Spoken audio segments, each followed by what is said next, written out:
Pada malam hari ini kita sama-sama berkumpul, tidak lain dan tidak bukan dalam rangka memperingati Maulid Agung baginda Nabi besar Muhammad sallallahu alaihi wasallam. Saudara, Nabi yang kita rayakan maulidnya pada malam hari ini, orang nasabnya ke atas sempurna. Tidak ada manusia yang lebih sempurna dari baginda Nabi besar Muhammad sallallahu alaihi wasallam. Di antara sekian banyak kesempurnaan Nabi, saudara, Nabi sempurna sebagai seorang guru, pengajar, pendidik. Wa in kanu min qablu lafi dhalalin mubin. Shadaqallahul azim. Apa kata Allah Ta'ala, saudara? Ketika Allah menggambarkan Nabi diutus di tengah-tengah umatnya, untuk apa? Yatlu alaihim ayatihi. Nabi membacakan untuk umatnya ayat-ayat Allah. Wa yuzakkihim, dan untuk mensucikan umatnya. Bagian ulama tafsir menyebutkan aimin danasil tiba', dari karakter-karakter yang jelek, bagaimana caranya dirubah sama Nabi supaya jadi baik. Itu karakter, saudara. Jadi perilaku yang buruk menjadi perilaku yang baik, saudara. Nah, sampai di situ, wa yu'allimuhumul kitaba wal hikmah. Nabi diutus untuk ta'lim, mengajarkan kepada kita apa yang diajarkan Alkitab, Al-Quran dengan segala isinya, saudara. Wal hikmah, sebagian ahli tafsir menyebutkan yang dimaksud dengan hikmah al-ilmu nafi', ilmu yang bermanfaat. Nabi diutus buat ngajarin kita mana yang baik, mana yang buruk, mana yang benar, mana yang salah, mana yang hak, mana yang batil. Makanya nggak ada guru, nggak ada pengajar, nggak ada pendidik yang lebih dahsyat dari baginda Nabi Muhammad sallallahu alaihi wasallam. Itu yang pertama. Kira-kira jelas apa kagak? Lemes-lemes bener orang kebun jeruk nih. Jelas apa kagak? Jelas apa kagak? Yang kedua, saudara, di dalam hadis yang diriwayatkan oleh Imam Ibnu Majah dari sahabat Abdullah bin Amr bin Al-As radhiyallahu anhuma, Sayyidina Abdullah bin Amr bin Al-As bercerita bahwasanya suatu saat Rasulullah sallallahu alaihi wasallam keluar dari rumahnya masuk ke dalam masjid. Di dalam masjid Rasulullah mendapatkan ada dua halaqatain, dua perkumpulan. Perkumpulan yang pertama lagi baca Quran dan doa. Perkumpulan yang kedua yu'allimun wa yata'allamun, lagi melakukan proses belajar mengajar, saudara. Masuk Nabi ke dalam masjid, Nabi mendapatkan dua perkumpulan ini. Apa kata Nabi sallallahu alaihi wasallam? Kullun ala khair. Kata Nabi, dua-duanya bagus. Amma haula yaqra'una al-Qur'an wa yad'una Allah. Adapun mereka kelompok yang pertama, mereka baca Quran, mereka doa minta sama Allah. Insya'a a'tahum wa insya'a mana'ahum. Kalau Allah berkehendak, Allah kasih apa yang mereka minta. Kalau Allah enggak berkehendak, Allah enggak kasih apa yang mereka minta, saudara. Wa amma haula, kata Nabi, Nabi komentarin yang kedua, adapun mereka kelompok yang kedua, kata Nabi, faya'allimun wa yata'allamun. Mereka menjalankan yu'allimun, menjalankan proses belajar mengajar.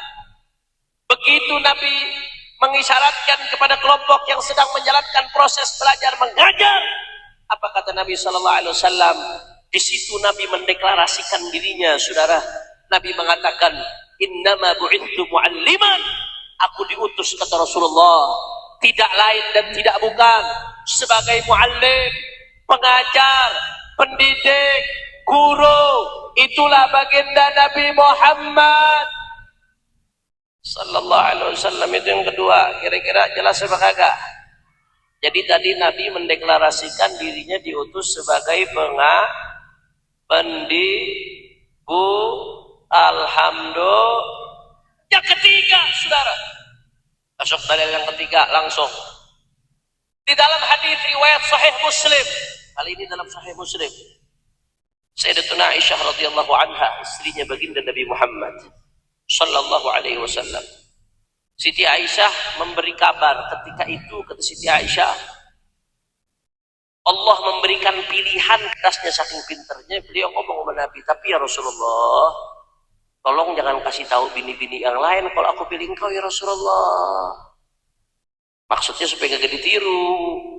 Beliau saking cintanya sama Nabi nih, saking sayangnya sama Nabi dan cerdas. Tolong jangan kasih tahu bini yang lain ya Rasulullah ya, kalau saya sudah pilih engkau ya Rasulullah. Paham? Paham? Nabi begitu dengar omongan Siti Aisyah tersebut, Nabi mengatakan, inni lam ub'ats mu'annitan wala muta'annitan, walakin bu'ithtu mu'alliman wa muyassira. Kata Rasulullah SAW, aku tidak diutus buat bikin susah orang, tidak diutus untuk nyari-nyari kesalahan orang lain. Maksudnya Nabi mau ngasih pesan kepada istri tercinta Siti Aisyah, kalau memang bagusnya saya kasih tahu ke istri yang lain, kamu udah milih aku, nggak ada masalah. Kalau itu jadi baik buat mereka, untuk ditiru buat mereka, nggak ada masalah. Nabi mau ngasih pesan begitu maksudnya, saudara. Setelah itu Nabi lagi-lagi deklarasi, walakinni bu'ithtu mu'alliman wa muyassira. Kata Nabi, akan tetapi aku diutus mu'alliman, sebagai pengajar, guru, pendidik, wa muyassira, dan untuk bikin gampang umatnya baginda Nabi Muhammad sallallahu alaihi wasallam. Lagi-lagi dalil yang ketiga, kira-kira jelas apa kagak? Lemes-lemes banget, jelas apa kagak? Nabi diutus sebagai pengagur. Yang keempat, saudara, hadisnya di Sahih Muslim juga, diriwayatkan oleh sahabat Muawiyah ibn Hakam As-Sulami radhiyallahu anhu. Ketika itu sahabat Muawiyah ibn Hakam As-Sulami sholat jadi makmum di belakangnya Rasulullah sallallahu alaihi wasallam. Di tengah-tengah sholat, ketika itu Rasulullah sallallahu alaihi wasallam jadi imam, para sahabat menjadi makmum, saudara. Di tengah-tengah sholat ada yang bangkis. Orang Kebon Jeruk tahu bangkis? Kalau kagak tahu bangkis tuh KTP-nya numpang berarti itu, saudara. Ada yang bangkis, bersin. Begitu ada yang bersin, sama sahabat Muawiyah bin Hakam dijawabin, yarhamukallah, mudah-mudahan kamu dirahmatin oleh Allah. Diajak ngomong, saudara. Saya mau tanya, lagi sholat ngajak ngomong orang, batal apa kagak? Mungkin waktu itu awal-awal Islam ya, mungkin ada yang belum tahu hukum-hukum yang berkaitan dengan sholat, mungkin wajar saat itu, saudara. Begitu ini sahabat ngajak ngomong tadi, alhamdulillah, mudah-mudahan kamu dirahmatin oleh Allah. Dalam sholat itu yang namanya khitab, lawan bicara cuma boleh dua, Allah wa Rasuluh. Itu cuma boleh lawan bicaranya Allah atau Nabi Muhammad SAW. Selain dua itu nggak boleh, saudara. Termasuk ngedoain orang tapi ngomongnya kamu, mudah-mudahan kamu dirahmati Allah. Menjadikan orang yang didoakan lawan bicara, batal tuh sholatnya, saudara. Nggak boleh seperti itu. Makanya sahabat-sahabat yang lain, faramahul qawmu bi absarihim, begitu dia ngomong seperti itu, sahabat yang lain pada ngelirik ke dia semuanya. Dia ngerasa satu masjid ngelirik semua ke dia. Bukannya diem, malah ngomong lagi. Wa sukla ummiya ma balukum tanduruna ilayya. Kalau bahasa Kebon Jeruknya, apes, kenapa lu pada ngeliatin gua? Bukannya diem, dia ngomong lagi, saudara. Singkat cerita, sebagian sahabat sampai geregetan, sampai mukul fayadribuna bi afkhadihim, sampai mukul paha. Maksudnya diem, jangan ngomong, diem lagi sholat ini, diem. Terakhir dia baru ngeh, tahu. Yang nggak tahu kurang makan nasi uduk tuh, saudara. Terakhir dia baru ngeh, oh maksudnya saya disuruh diem, baru didiem. Selesai sholat, sahabat tadi yang ngomong ketika sholat dipanggil oleh Rasulullah sallallahu alaihi wasallam. Bayangan dia, Pak, bayangan dia Nabi bakal marah, dia bakal dibentak sama Nabi sallallahu alaihi wasallam. Bayangannya tuh. Tapi ternyata begitu dipanggil sama Nabi diajak ngomong dengan lemah lembut. Apa kata Rasulullah? Inna hadhihi salah la yasluh fiha syai' min kalamin nas. Innama hiya tasbihun wa takbirun wa tilawatul Quran. Ini kalau sholat, kata Nabi, nggak boleh ngomong. Sholat itu nggak boleh bicara sama manusia. Sholat itu isinya tasbih, takbir, baca Quran. Nggak boleh sholat ngobrol sama manusia. Dengan lembut Nabi kasih nasihat, saudara. Saya mau tanya jamaah As-Surur, Nabi ngasih nasihat dengan lembut, santun seperti itu. Indah atau tidak? Indah atau tidak? Terpesona dia dengan keindahan cara ngajar Nabi, saudara. Dipikir mau diomelin, mau dibentak, tapi ternyata Nabi kasih tahu dengan lembut, santun, dengan begitu indah. Terpana dia dengan Rasulullah SAW. Sampai-sampai dia mengucapkan kata-kata, yang kata-kata tersebut dicatat dengan tinta sejarah. Apa kata sahabat tadi? Wallahi ma ra'aitu mu'alliman qablahu wala ba'dahu ahsan ta'liman min Rasulullah sallallahu alaihi wasallam, ma kaharani wala syatamani wala darabani. Kata sahabat tadi, demi Allah, aku nggak pernah lihat ada guru, pengajar, pendidik yang cara ngedidiknya lebih bagus dari Nabi Muhammad. Maka harani, Nabi nggak bentak saya, wala syatamani, Nabi nggak ngehina saya, wala darabani, Nabi nggak mukul saya. Terpana dia dengan akhlaknya Rasulullah. Allahumma salli ala Muhammad, Allahumma salli ala Muhammad, Allahumma salli ala Muhammad. Jawab yang kompak, keluarin suaranya, keluarin. Kalau begitu Nabi sebagai guru sempurna atau tidak?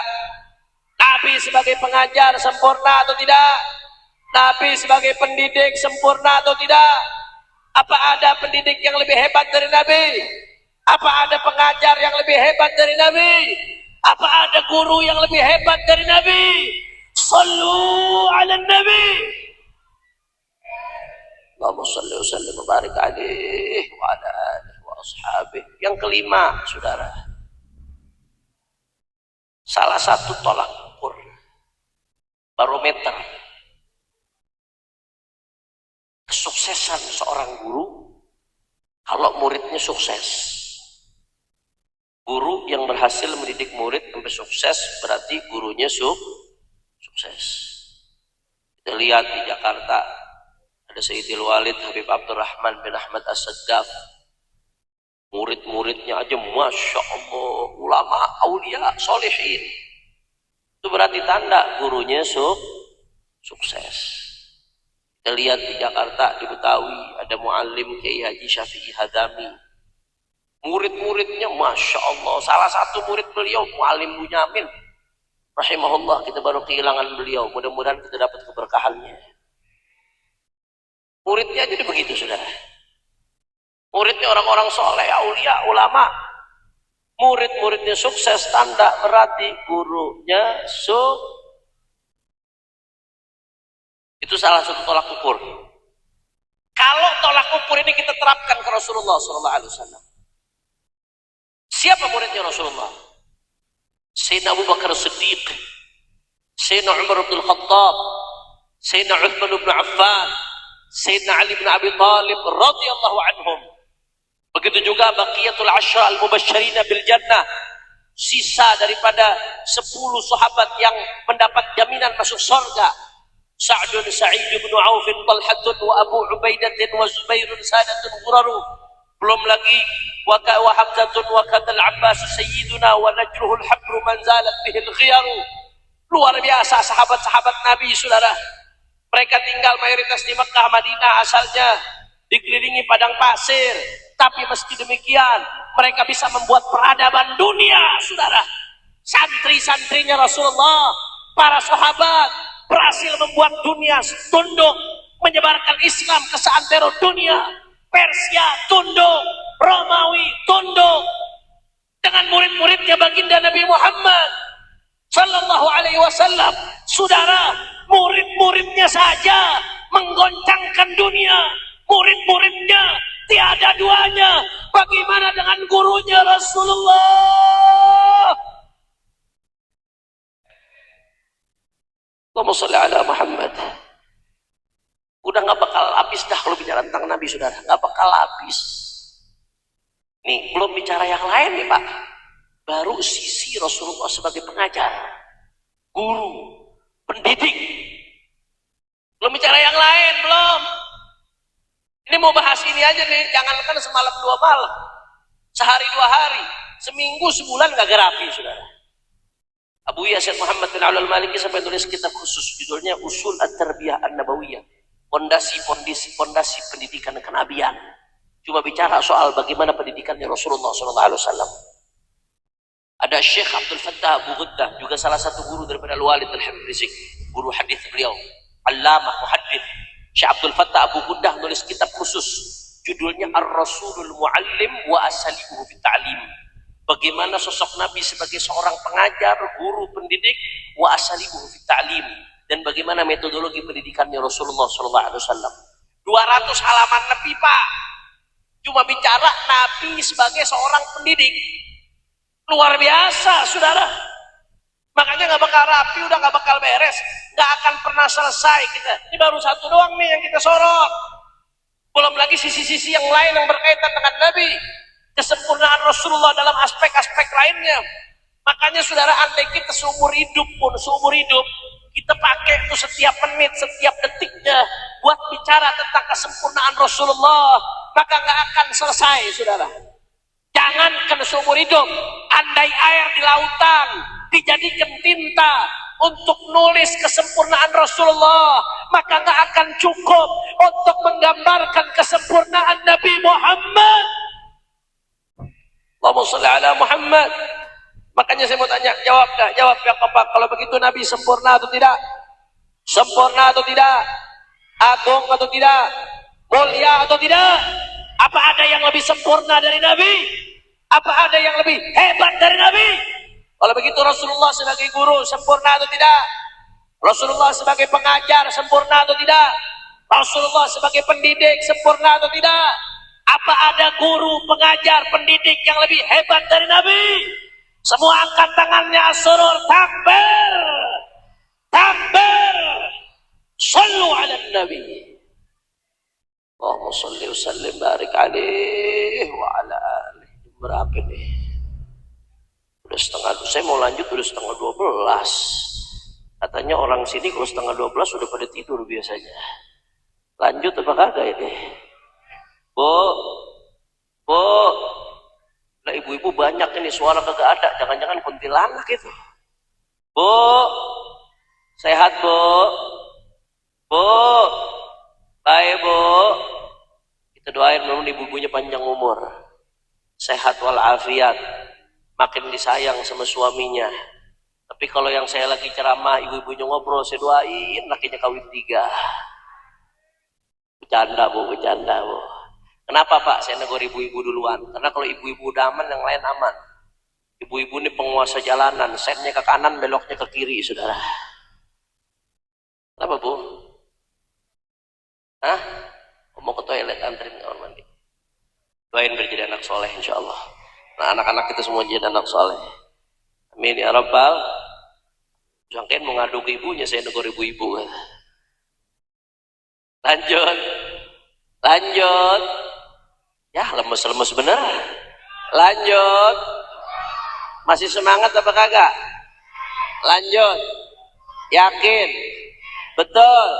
Saya pengen dengar dulu semangatnya, asyurur semuanya. Angkat tangannya, takbir. Sallu ala Nabi. Dari apa yang saya sampaikan setidaknya ada beberapa pelajaran. Yang pertama, Nabi menyatakan dirinya innama bu'itsu mu'alliman. Kata Nabi, aku diutus enggak lain dan enggak bukan sebagai guru, pengajar, pendidik. Saudara, ini yang pertama menjadi busyra, menjadi kabar gembira, saudara. Kabar gembira buat para guru, para pengajar, para pendidik, apapun namanya. Mau namanya kiai, mau namanya ustadz, mau namanya dosen, mau namanya pak guru, bu guru, buya, saudara, muallim, siapapun apapun namanya, mau ngajarnya di madrasah, di sekolah, di kampus, di pesantren, di masjid, musola, di jalanan lagi, saudara. Asal dia melakukan pendidikan dengan ilmunya Rasulullah SAW, maka busyra lakum, kabar gembira. Profesi yang sedang Anda jalankan adalah profesi yang terbaik. Kenapa? Karena udah satu rel dengan baginda Nabi Muhammad sallallahu alaihi wasallam. Nabi menyatakan dirinya sebagai pendidik, terus Anda jadi pendidik. Allah pilih Anda berarti, saudara. Walaupun kadang-kadang mohon maaf, kadang-kadang di kampung-kampung guru dipandang sebelah mata. Lagi guru-guru ngaji di kampung, gara-gara duitnya nggak seberapa, duitnya pas-pasan, hartanya apa adanya, dipandang sebelah mata. Betul apa kagak? Sabodo amat siapapun yang mandang sebelah mata, profesi Anda satu rel sama Rasulullah Sallallahu Alaihi Wasallam. Maka bersyukur buat mereka-mereka yang Allah pilih jadi guru. Di satu sisi gedein hatinya, Anda satu rel dengan Rasulullah Sallallahu Alaihi Wasallam. Di sisi lain, saudara, ini juga jadi peringatan buat umat. Anda ketika memuliakan para guru, para ustadz, para kiai, berarti Anda sedang memuliakan baginda Nabi besar Muhammad Sallallahu Alaihi Wasallam, karena Anda sedang memuliakan orang yang sedang melanjutkan estafet perjuangannya Rasulullah Sallallahu Alaihi Wasallam. Saudara, jangan main-main. Begitu juga peringatan buat pemerintah. Pemerintah harus lebih menghormati guru, harus lebih menghargai guru. Ya, di satu sisi saya akui memang guru harus ikhlas, harus lillahi ta'ala. Tapi di sisi lain, pemerintah mesti menghormatin guru. Guru juga manusia. Jangan digaji sekenaknya. Dia juga punya anak, punya bini, punya keluarga, ada kebutuhan. Giliran guru gajinya kecil, anggota DPR gajinya gede, saudara. Betul apa kagak? Betul apa kagak? Saya mau tanya sama jamaah Asyura nih, kalau ditukar gaji guru sama gaji anggota DPR, setuju apa kagak? Setuju, saudara. Masya Allah. Kira-kira sampai sini jelas atau tidak?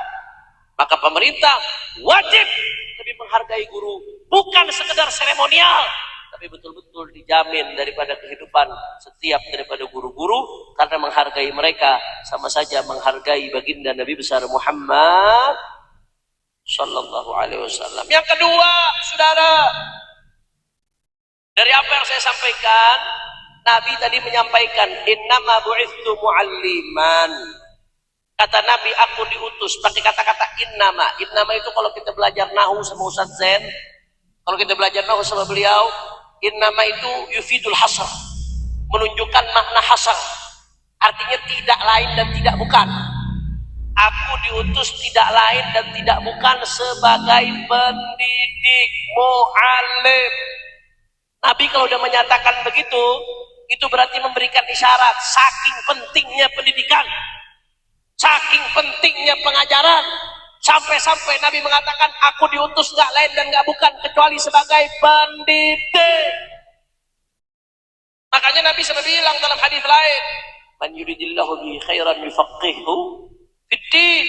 Kalau Allah menginginkan kebaikan buat seseorang, Allah bikin dia paham ilmu agama. Bagaimana caranya paham ilmu agama kalau gak lewat pendidikan, saudara? Berarti perorangan gak akan baik kecuali lewat pendidikan. Ini hadis jangan dipahami secara sempit. Kalau perorangan gak akan baik kecuali dengan pendidikan, maka keluarga itu isinya kumpulan perorangan, masyarakat itu isinya kumpulan perorangan, ormas komunitas isinya kumpulan perorangan, negara itu isinya kumpulan perorangan. Maka kalau perorangan gak akan baik kecuali dengan pendidikannya Rasulullah, maka jangan mimpi keluarga bakal baik kecuali kalau ada pendidikannya Rasulullah. Jangan mimpi masyarakat bakal baik kecuali kalau ada pendidikannya Rasulullah.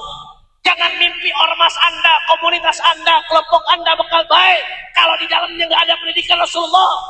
Jangan mimpi negara akan baik kalau tidak di dalamnya ada pendidikan Rasulullah. Allahumma shalli ala Muhammad. Kira-kira jelas atau tidak? Nabi itu ngomong itu saking urgennya pendidikan. Makanya saudara, apalagi di zaman sekarang, zaman yang Allah serem, di zaman saya ingat hadis Nabi SAW yang selalu saya sampaikan di mana-mana, karena ini yang saya lihat di depan mata kita. Nabi udah ngingetin dari jauh-jauh hari, badiru bil a'mal fitanan kaqita'il lailil mudlim. Kata Nabi, segera beramal-amal sebelum datang fitnah. Kalau fitnah udah datang, kaqita'il lailil mudlim, fitnah itu seperti potongan-potongan kegelapan di malam hari, saudara. Apa maksudnya potongan kegelapan di malam hari, Habib? Kalau udah fitnah datang, orang nggak tahu apa di kiri kanannya. Orang udah bingung bedain mana yang baik, mana yang buruk, mana yang benar, mana yang salah, mana yang hak, mana yang batil. Fitnah. Saudara, saking parahnya keadaan, kata Nabi, sampai-sampai yusbihur rajulu mu'minan wa yumsi kafiran. Paginya orang masih mukmin, sorenya udah kafir udah. Yumsi mu'minan wa yusbihu kafiran. Sorenya masih mukmin, paginya udah kafir, saudara. Mudah-mudahan iman kita diselamatkan oleh Allah Ta'ala.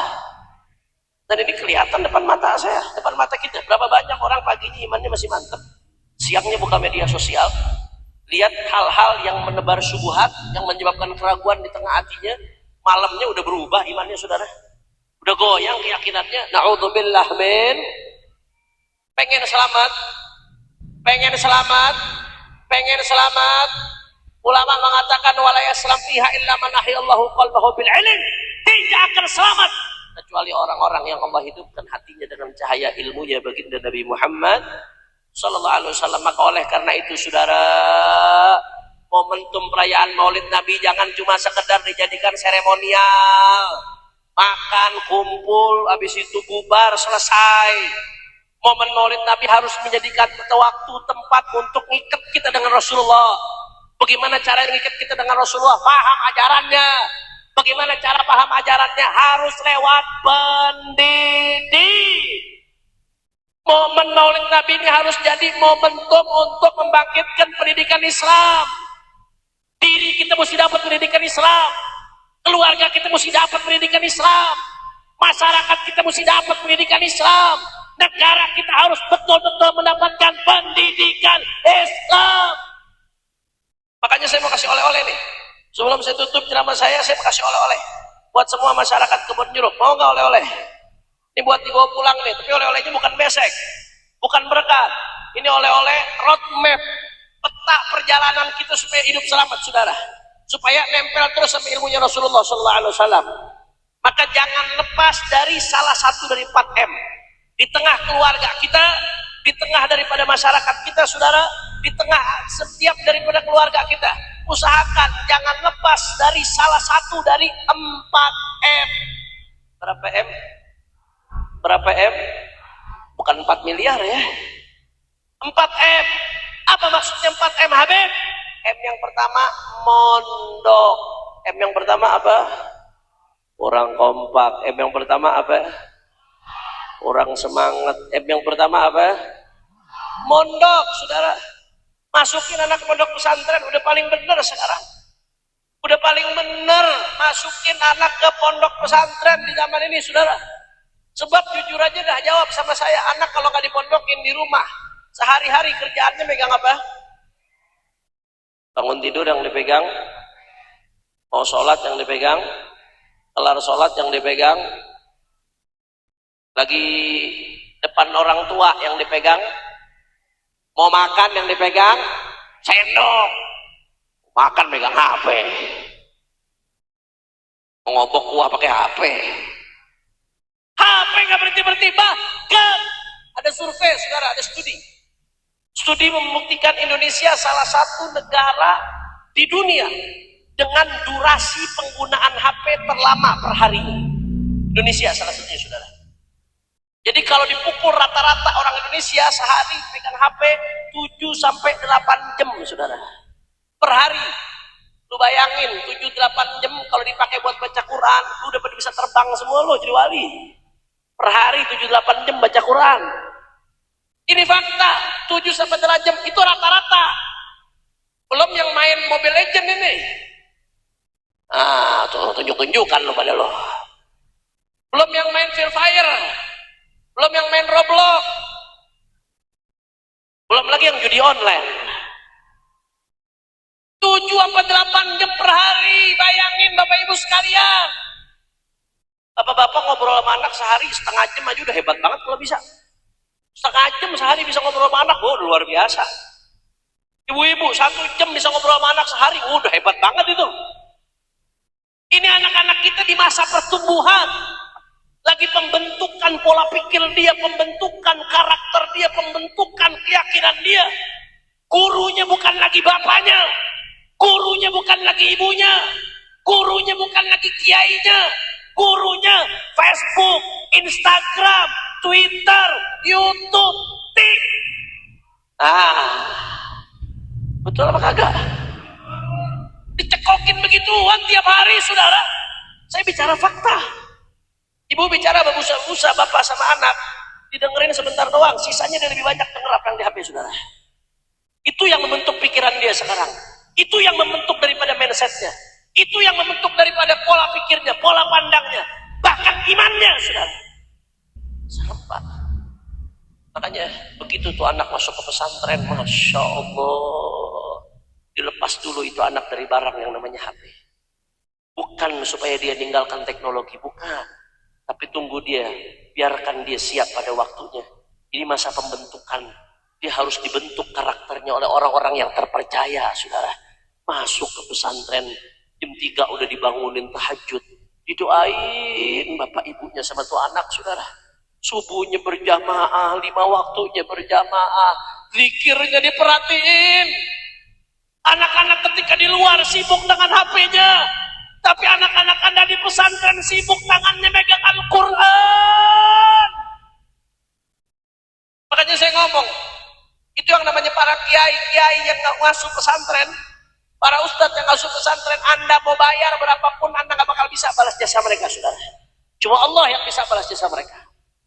Luar biasa, di zaman yang begitu rusak, pesantren jadi alternatif buat jaga anak-anak kita.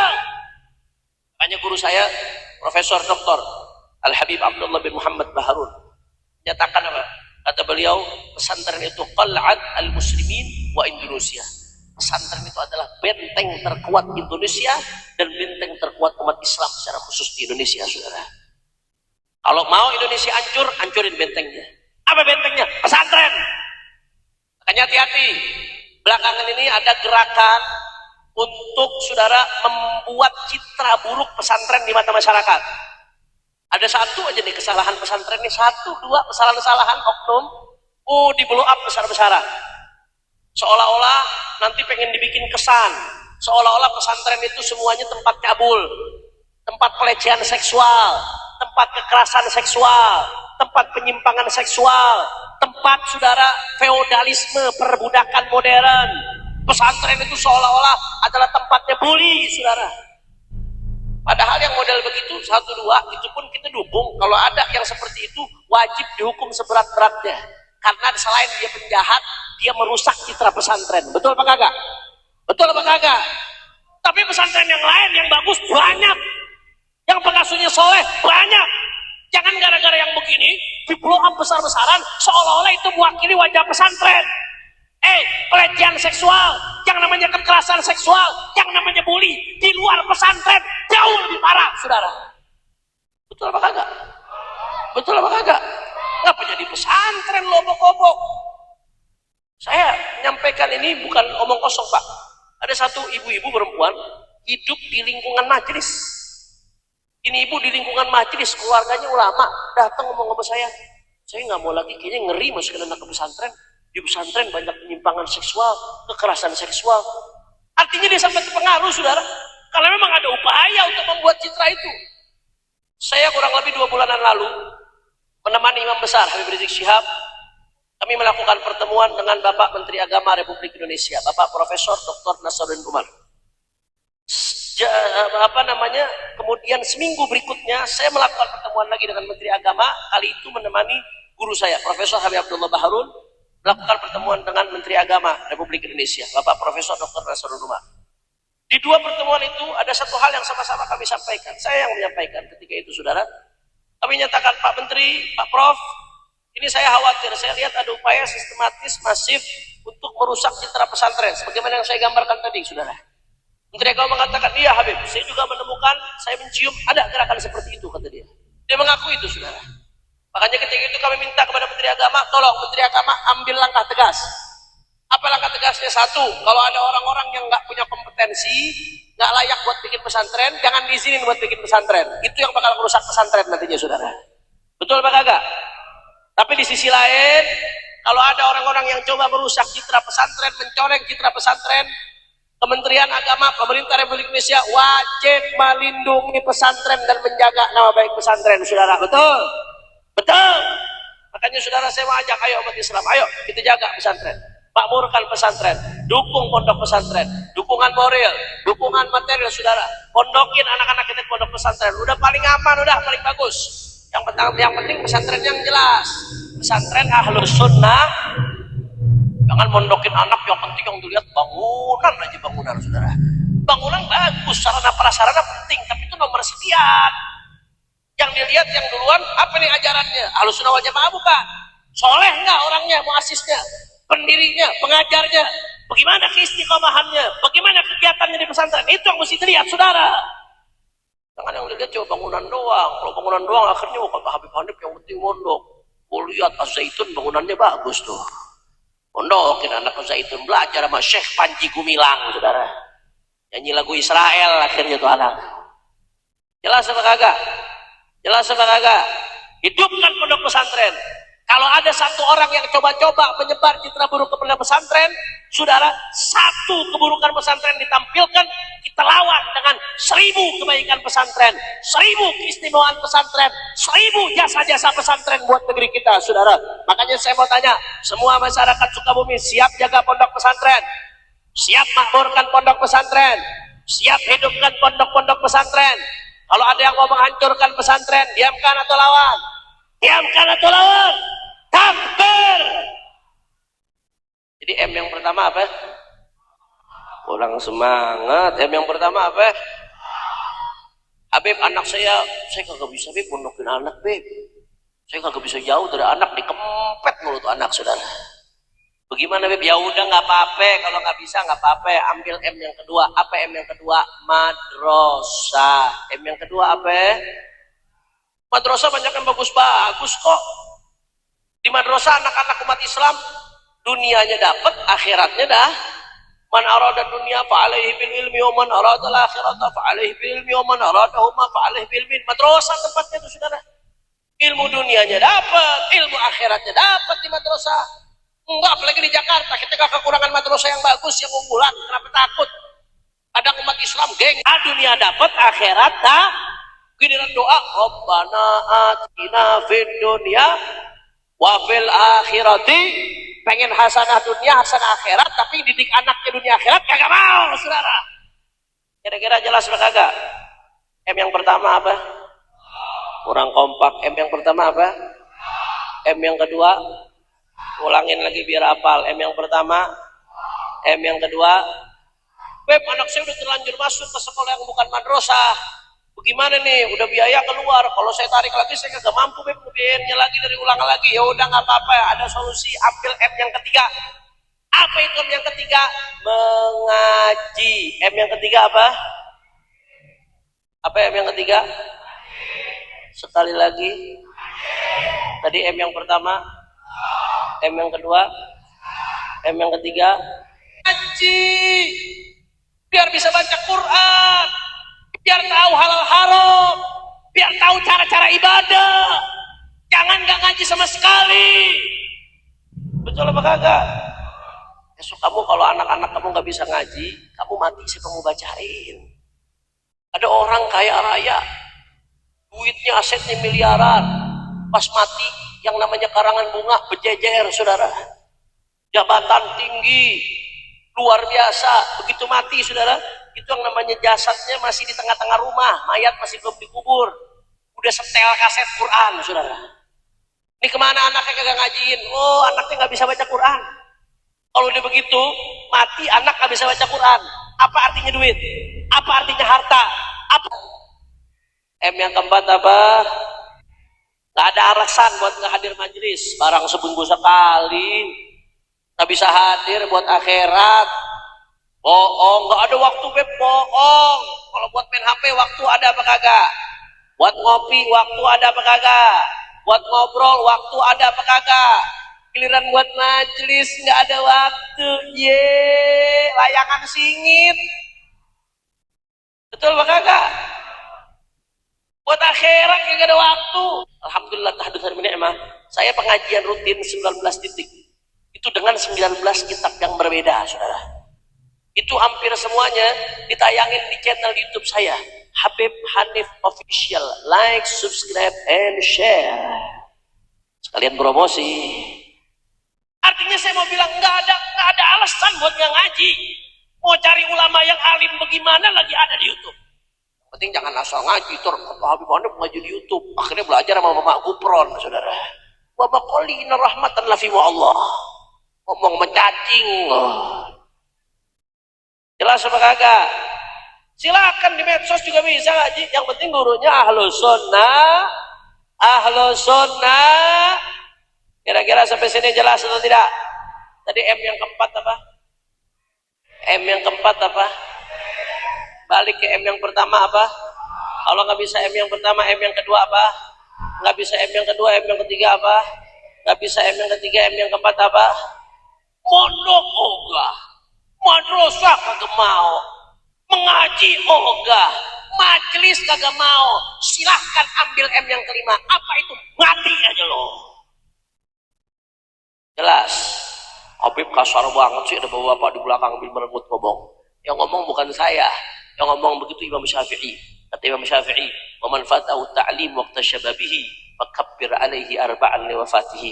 Ini besok ya, panitia Masjid As-Surur, kalau ada anak muda kagak mau ngaji, masukin ke dalam keranda, sholatin jenazah, saudara. Setuju? Jangan dikerjain beneran ya, dikerjain ya. Allahumma shalli ala Muhammad. Allahumma shalli ala Muhammad. Maka spirit Maulid Nabi jangan cuma jadi seremonial. Kapan tahun nggak ada perubahan, keluar masuk majelis Maulid. Maulid Nabi seperti saya ingatkan tadi saudara, harus jadi momen untuk ngikat kita dengan Rasulullah SAW. Kita bisa terikat dengan Rasulullah kalau tahu ajarannya. Kita tahu ajarannya Rasulullah dengan pendidikan. Maka realnya yang tadi saya sebutkan 4M, mondok, madrasah, mengaji, majelis, itu untuk menghidupkan pendidikan Islam di dalam diri kita, di tengah-tengah keluarga kita, di tengah masyarakat kita, bahkan di tengah negara kita. Kalau pendidikan Islam udah betul-betul hidup, insya Allah umat bakal bangkit, Maka saya mau tanya semua jawab yang kompak, semuanya siap hidupkan pendidikan Islam, siap hidupkan pendidikan Islam, siap untuk hidupkan pondok pesantren, siap hidupkan madrasah, siap ngaji, siap hidupkan majelis, takbir, sallu ala nabi. Terakhir sebagai penutup saudara, karena sudah malam, jam segini bencong aja udah tobat biasanya. Gue masih ceramah di sini saudara. Lanjut. Terakhir sebagai penutup, saya mengasih informasi perjuangan saudara.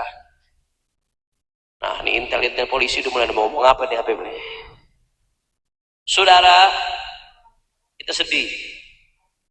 Kemarin di akhir Agustus terjadi kekacauan besar di negeri kita. Bakar-bakaran di mana-mana.